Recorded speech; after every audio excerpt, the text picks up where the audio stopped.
Comme introduction, je vais parler de l'utilisation des suites dans la modélisation mathématique. Bien sûr, on parle de modélisation en finance. Voilà quelques exemples réels. Dans le premier exemple, un loyer augmente de, ici on parle de loyer commercial, un loyer augmente de 5000 dirhams par an. Donc pour modéliser ce phénomène, on note Ln, la valeur du loyer, l'année n. Donc ici on parle du loyer annuel. Alors n égale à 0, ça représente l'année de référence. Par exemple, si l'année de référence est 2020, alors on note n égale à 0. Et 2025, ça va être représenté par n égale à 5. Donc, un loyer qui augmente chaque année de 5000 dirhams. Donc, on peut écrire Ln. Commençons d'abord par L1. L1, c'est la valeur du loyer l'année 1. C'est la valeur du loyer l'année précédente, c'est-à-dire l'année 0, plus l'augmentation, c'est-à-dire 5000. Okay. Voilà. Et d'une façon générale, entre deux années successives, n et n plus 1, on écrit Ln plus 1 égale Ln plus 5000. Okay.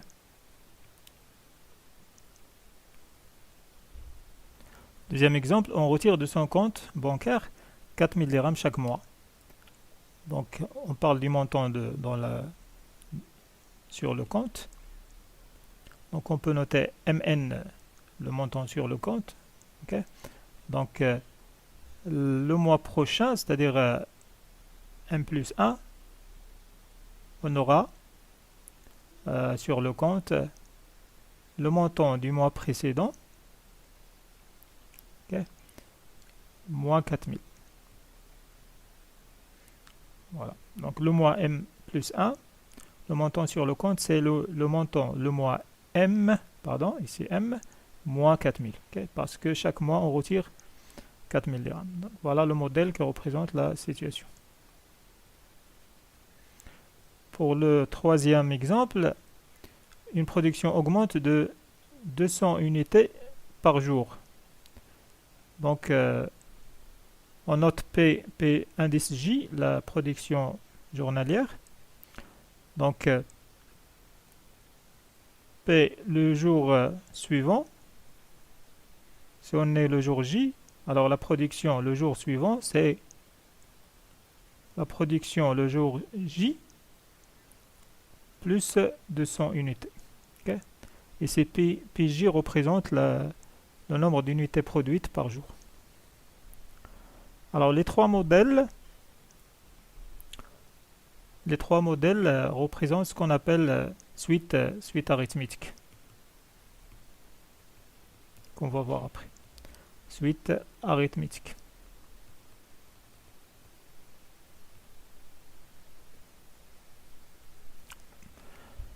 Considérons maintenant les trois phénomènes suivants.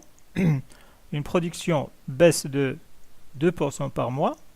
Si on note PM, la production, bien le nombre d'unités produites par mois, alors on aura le modèle suivant. Le mois suivant, si on est le mois M, le mois suivant, la production est de PM, c'est-à-dire la production le mois M, moins 2%, moins parce qu'on a une baisse, moins 2% de PM. Okay. Qu'on peut écrire en factorisant par PM, c'est 1 moins 2% fois PM. Autrement dit, c'est 1 moins 0,02 fois PM égale à 0,98 fois PM. Okay. Donc la baisse de 2% est équivalente à une multiplication par 1 moins 2%. Okay. Voilà donc le modèle. Pour le premier phénomène. Deuxième phénomène, un salaire augmente de 10%. Si on note SN, le salaire annuel, alors SN plus 1 égale SN plus 10% de SN. Donc ça revient à multiplier SN par 1 plus 10%, c'est-à-dire 1,1. Pour le troisième phénomène, une entreprise double son volume chaque année, c'est-à-dire il double son nombre total d'unités produites chaque année. Donc si P est la production annuelle, PN pardon, alors PN plus 1 égale le double de la production l'année N. Okay? Donc c'est une augmentation. De combien en pourcentage? C'est une augmentation, si vous voulez, de 100%, parce que 2, on peut l'écrire sous forme de 1 plus 1. C'est-à-dire 1 plus 10%. Pardon, voilà, 1 plus 100%. Okay? 1, c'est 100%. Fois PN. Okay? C'est comme on a PN plus 1 égale à PN plus 100% de PN. Okay? Donc c'est une augmentation de 100%. Les trois derniers modèles représentent ce qu'on appelle suite géométrique, qu'on va voir en détail. Dans cet exemple, on va avoir un autre type de suite. Alors, l'exemple part de l'évolution mensuelle d'un montant sur un compte bancaire. On suppose qu'un particulier place chaque mois sur un compte sans intérêt une somme de 24 000 dirhams. Chaque mois, il consomme un quart de ce qu'il possède sur son compte. Initialement, on suppose que son compte est vide et on notera MN, le montant sur son compte à la fin du mois M. Bien à la fin du mois N. Alors, au début du mois 1, la personne place 24 000 dirhams sur son compte et à la fin du mois 1,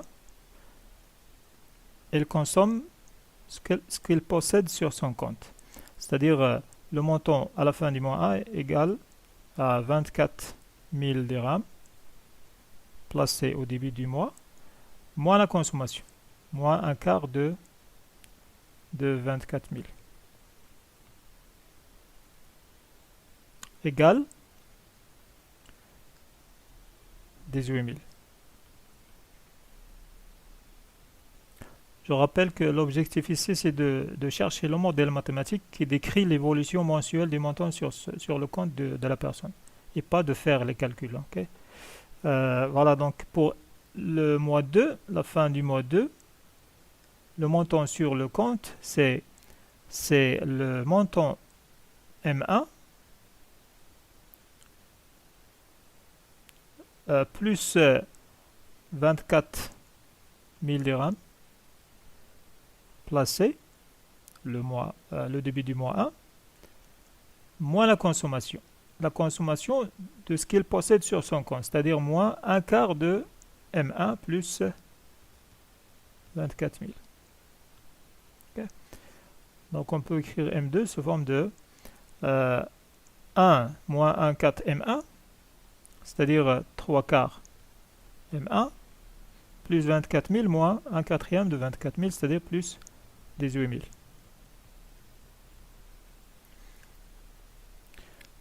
La fin du mois 3, le montant sur le compte, c'est le montant précédent, M2, plus le placement, moins la consommation.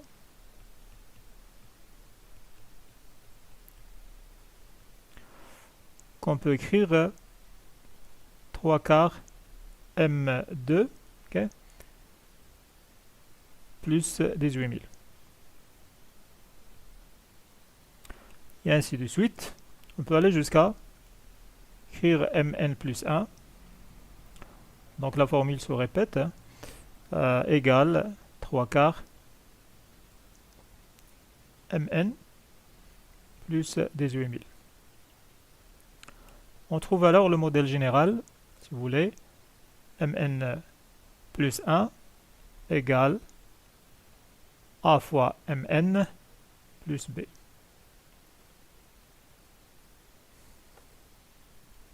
Ce modèle est appelé suite arithmético-géométrique parce que c'est un mélange entre suite arithmétique et suite géométrique. Donc le modèle est donné par premier terme ma égale à b et les autres termes sont calculés par le modèle mn plus 1 égale a fois mn plus b. Pour calculer le taux d'évolution d'une quantité entre deux périodes, T0 qui est la période initiale et T1 la période finale, on utilise la formule suivante. Donc on note T le taux d'évolution, T égale la quantité finale moins la quantité initiale divisé par la quantité initiale. Et on peut exprimer ce résultat, ou bien la valeur numérique, on peut l'exprimer sous forme de pourcentage. Voilà, donc comme exemple, entre deux périodes quelconques, on veut exprimer le taux d'évolution des deux quantités suivantes, ou bien de la quantité 100. Okay? Donc, à la période initiale, la quantité était 100, et on veut calculer le taux d'évolution à la période T1. Donc, T égale 98 moins 100 sur 98 égale. Pardon, c'est 98 moins 100 sur 100. Okay? Égale à moins 2 sur 100. Okay? C'est-à-dire moins 2%.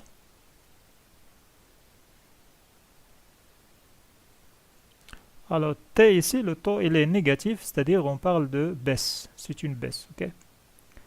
T négatif. Donc, c'est une baisse. Ou bien diminution. Si T est positif, alors on parle d'augmentation. Okay? L'évolution est une augmentation dans le cas où le taux est positif. Dans le cas où T est négatif, on parle de diminution ou bien de baisse.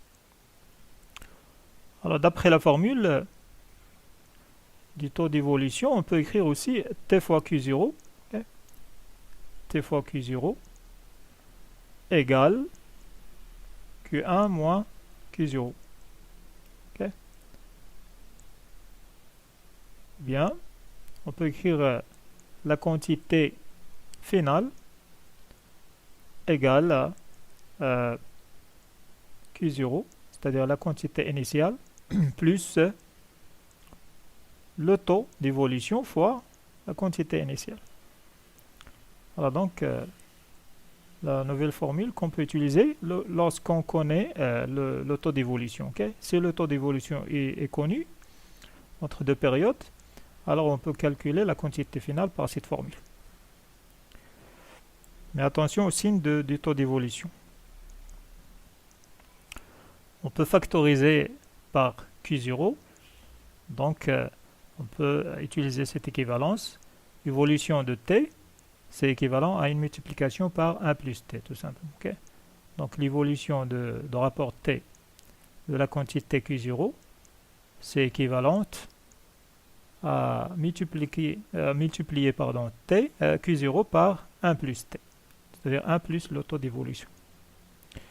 Alors, on prend l'exemple suivant. L'évolution d'un pied B, ok. On suppose qu'un pied B est multiplié par 4,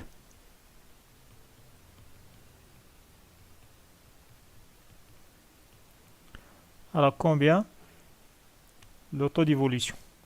Bien, c'est quoi l'équivalence de cette multiplication par 4 en pourcentage? Alors, la multiplication par 4 euh, nous permet d'écrire 1 plus t égale à 4, okay, c'est-à-dire t égale à 3. Donc ici, bien sûr, multiplication par 4, c'est une augmentation. Donc t égale à 3. En pourcentage, c'est 3%, 300%, pardon. 300%. 300% d'augmentation ou bien augmentation de 300%. Alors, une suite numérique est une application de n dans R ou bien d'une partie de n dans R qu'on peut définir par une fonction de n. Okay. Ici, un s'appelle terme général de la suite. Donc, on peut définir un par une relation de n, okay, une formule de n. Ou bien on peut définir une suite grâce à une formule de récurrence, okay, entre les deux termes de la suite en plus 1 et en. Ou bien entre trois termes ou bien plus. Okay. Exemple, on peut définir la suite suivante. Le premier terme U0 c'est 1 et les autres termes sont calculés par la formule suivante 2UN moins 2 bien moins 3. Okay. Donc à partir de ce modèle, je peux calculer les autres termes de la suite. U1 par exemple, je donne n égale à 0. N égale à 0, je calcule U1 égale 2U0 moins 3, etc. Ou bien je peux définir une suite par la formule, ou bien la première formule, Un égale 2n au carré moins 1. Okay. Comme ça, je peux définir tous les termes de la suite Un. Par exemple, U0, c'est 2, 0 au carré moins 1, donc ça donne moins 1, etc. Alors, une suite arithmétique, elle est donnée par la formule suivante. Okay. Un plus 1 égale un plus un réel quelconque. Okay. Ici, R est un nombre réel. Donc, chaque modèle qui s'écrit sous cette forme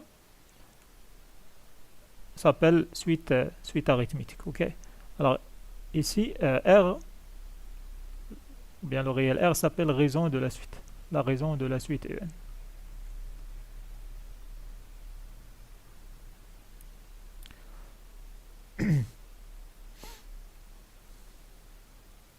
Donc, pour identifier une suite c'est arithmétique, on calcule tout simplement la différence des deux termes successifs UN plus 1 et UN.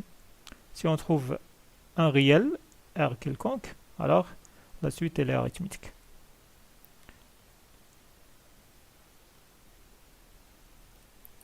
Alors, comme exemple, on considère la suite des nombres suivants 0, 1, 2, 3, 4, etc.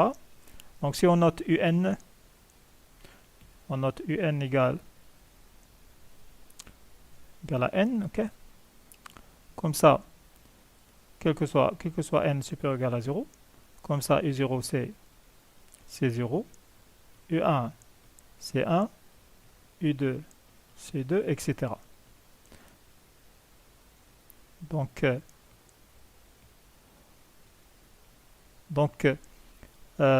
ici, on dit que qu'on a ou bien qu'il s'agit de la suite UN qu'on note comme ça, okay. UN entre parenthèses n supérieur ou égal à 0 égale la suite des nombres. Okay. Voilà. UN égale à n, c'est son terme général. C'est-à-dire c'est le terme qui représente tous les termes de la suite. Et U0 égale à 0, c'est son premier terme.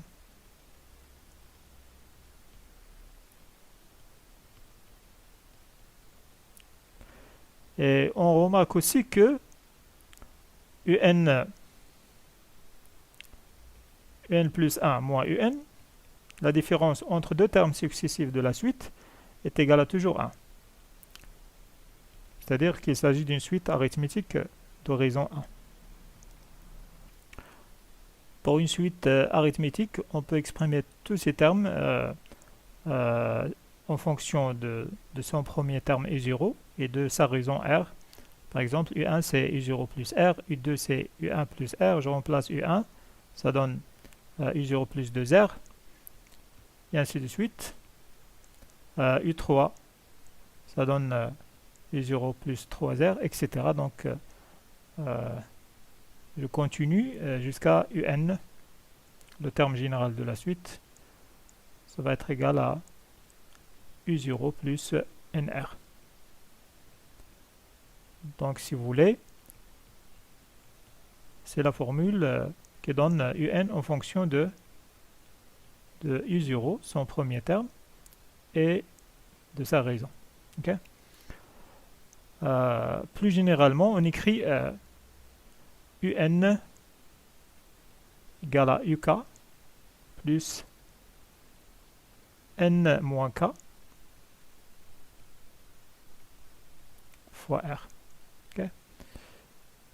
Parce que dans certains cas, le premier terme n'est pas toujours U0. Ça peut être U1 ou bien U2, donc c'est pourquoi on utilise cette formule plus générale. Donc pour k égale à 1, bien pour k égale à 0, on retrouve la formule UN égale U0 plus NR.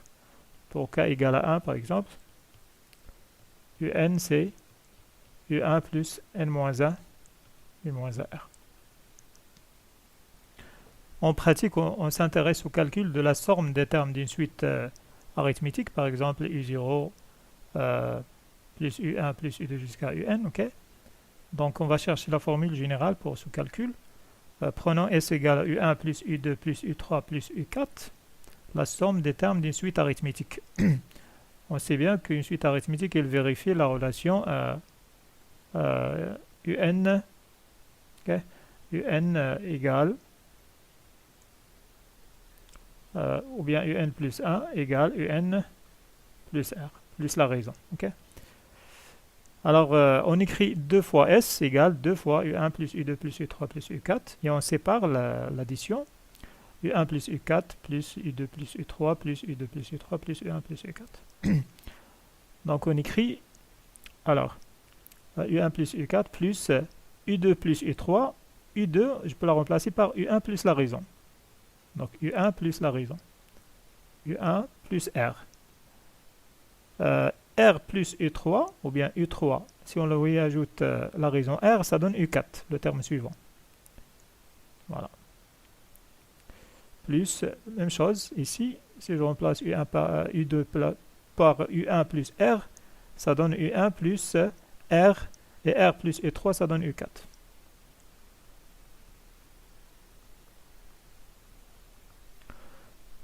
Comme ça, on aura finalement 2 fois S égale 4 fois U1 plus U4. C'est-à-dire S égale 2. Pardon, S égale 4 fois U1 plus U4 sur 2. Okay. Voilà donc la formule pour calculer la somme S. Alors, qu'est-ce que ça représente 4 dans cette formule? 4, c'est le nombre des termes, parce qu'on a ici, dans la somme, on a 4 termes. Donc 4, c'est le nombre de termes.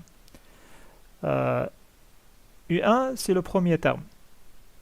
U1, c'est le premier terme de la somme. Et U4, c'est le dernier terme dans la somme. Et on divise par 2. Okay? On divise par 2. Donc voilà les termes essentiels dans la somme S. Okay? Le nombre de termes, le premier terme, le dernier terme, et on divise par 2. Alors plus généralement, la somme des termes d'une suite arithmétique est donnée par le nombre de termes fois, entre parenthèses, le premier terme de la suite, ou bien de la somme, pardon, plus le dernier terme dans la somme, le tout divisé par 2. Alors, comme exemple, SCI est donné par le nombre de termes, c'est 6 moins 0 plus 1, c'est-à-dire 7 termes. Okay. Dans cette somme, on a 7 termes, donc 7 fois. Premier terme de la somme, c'est U0, plus le dernier terme, c'est U6, le tout divisé par 2. Une suite géométrique est caractérisée par la formule récurrente suivante, Vn plus 1 égale Q fois Vn. Ici, on note la suite Vn. C'est-à-dire, si on fait la division, Vn plus 1 sur Vn, si Vn est toujours non nul, hein, égale la raison. Okay. Donc, c'est-à-dire pour avoir un terme de la suite, on multiplie le terme précédent par la raison. Okay. Par exemple, prenons la suite des nombres suivants. 1, 2, 4, 8, 16, etc. Donc, on note ici Vn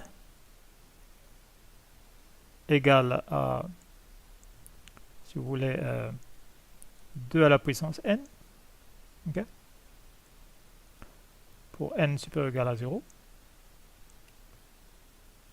Donc, Vn ici, c'est le terme général de la suite. Donc ici, on parle de la suite Vn. Pour n supérieur ou égal à 0. Alors, V0, c'est 1 puissance 0, égal à 1. V1, c'est... Pardon, V0, c'est 2 puissance 0. C'est 1. V1, c'est 2 puissance 1, c'est 2. Etc. Okay. Voilà, ici, donc, si on veut caractériser la suite Vn, c'est-à-dire est-ce qu'elle est géométrique ou non, on calcule Vn plus 1 sur Vn, okay? Ou bien on calcule Vn plus 1 en fonction de Vn. Alors, Vn plus 1, dans ce cas, égale 2 puissance n plus 1, égale à 2 à la puissance n fois 2, okay? C'est-à-dire égal à 2 fois Vn. Okay? Donc ici, il s'agit d'une suite géométrique d'horizon Q égale à 2. Okay? Le premier terme de cette suite, c'est V0 égale à 1. Okay? Premier terme, c'est V0 égale à 1. Et le terme général, c'est Vn égale 2 à la puissance n. Pour une suite géométrique, on écrit V1 égale Q fois V0 en utilisant la formule générale qui caractérise une suite géométrique. V2, c'est Q fois V1, c'est Q fois V0 en remplaçant V1 par sa valeur, égale Q au carré V0, et ainsi de suite. Donc on écrit le terme général Vn en fonction de la raison de la suite Q et du premier terme ici V0. Okay? Donc on trouve cette relation. Et plus généralement, pour une suite géométrique, on écrit Vn égale Q à la puissance n moins k fois Vk. Si on parle du premier terme qui est Vk. Okay? Voilà, donc c'est la formule la plus générale. Donc pour k égale à 0, on retrouve la première formule. Pour k égale à 0, on retrouve que Vn c'est Qn V0. Et pour k égale à 1, alors Vn est donné par Q à la puissance n moins 1 V1. Et ainsi de suite. On s'intéresse aussi au calcul de la somme des termes d'une suite géométrique. Prenons par exemple S égale à V1 jusqu'à V4. Donc, nous allons chercher la formule générale pour le calcul de cette somme. Alors, comme astuce, on multiplie S par Q et on simplifie. Ça donne Q fois V1, c'est le terme suivant, c'est V2, plus Q fois V2, c'est V3, plus V4, plus V5. Alors, je peux ajouter V1 à cette somme et je soustrais V1. Donc, V1 plus V2 plus V3 plus V4, ça donne S, plus V5 moins V1. Sachant que je peux remplacer V5 par Q à la puissance 5, 5 moins 1 si vous voulez, fois V1. Okay. Fois V1 moins V1. Ici, j'ai utilisé la formule générale Vn égale Q à la puissance n moins k, Vk, en remplaçant n par 5 et k par 1. Je simplifie, donc je peux factoriser par S. Q moins 1, okay. Q moins 1 facteur de S de l'autre côté égale Q puissance 4 factorisé ici par V1, ok, moins 1 fois V1. Comme ça, on obtient S égale, je peux multiplier par le signe moins 1, ça donne S égale à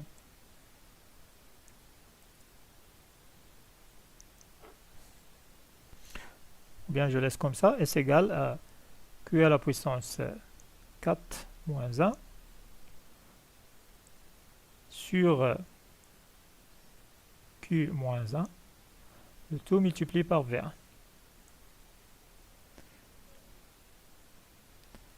Voilà, donc ici le 4, le nombre 4, ça représente le nombre des termes dans la somme, dans la somme S, ok. Q, c'est la raison. FV1, c'est le premier terme. Donc, d'une façon générale, je peux dire que S égale Q à la puissance nombre de termes dans la somme, moins 1 sur Q moins 1, le tout multiplié par le premier terme.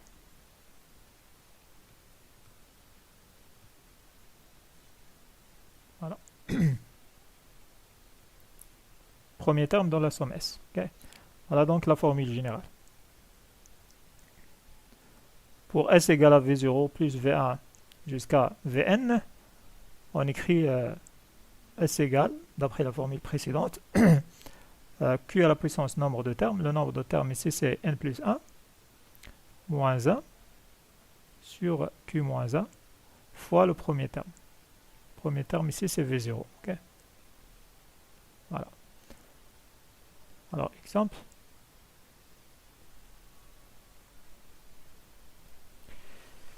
On veut calculer la somme S égale à 1 plus 2 plus 4 jusqu'à 512. On remarque que S est la somme des termes d'une suite géométrique donnée par son terme général Vn ici, ou bien Vn égale à 2 à la puissance n. Okay. Comme ça, le premier terme c'est U0 égale à 1. Et le dernier terme c'est, vous pouvez faire le calcul, c'est U9. Okay. U9 égale à 512. Okay. Donc la somme S est donnée directement par la formule. Q, c'est la raison. Bien sûr, la raison ici, c'est 2.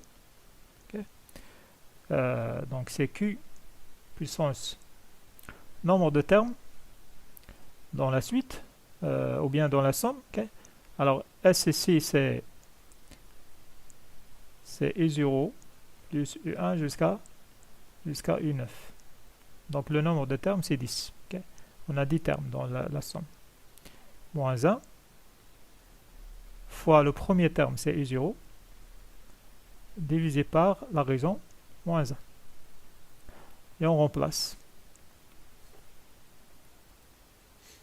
On replace, donc on trouve la somme S égale à 10 à la puissance 2, 10 à la puissance 10 moins 1, après simplification. Donc si vous voulez, faites calcul sur la calculatrice, ça donne 1023. S égale à 1023.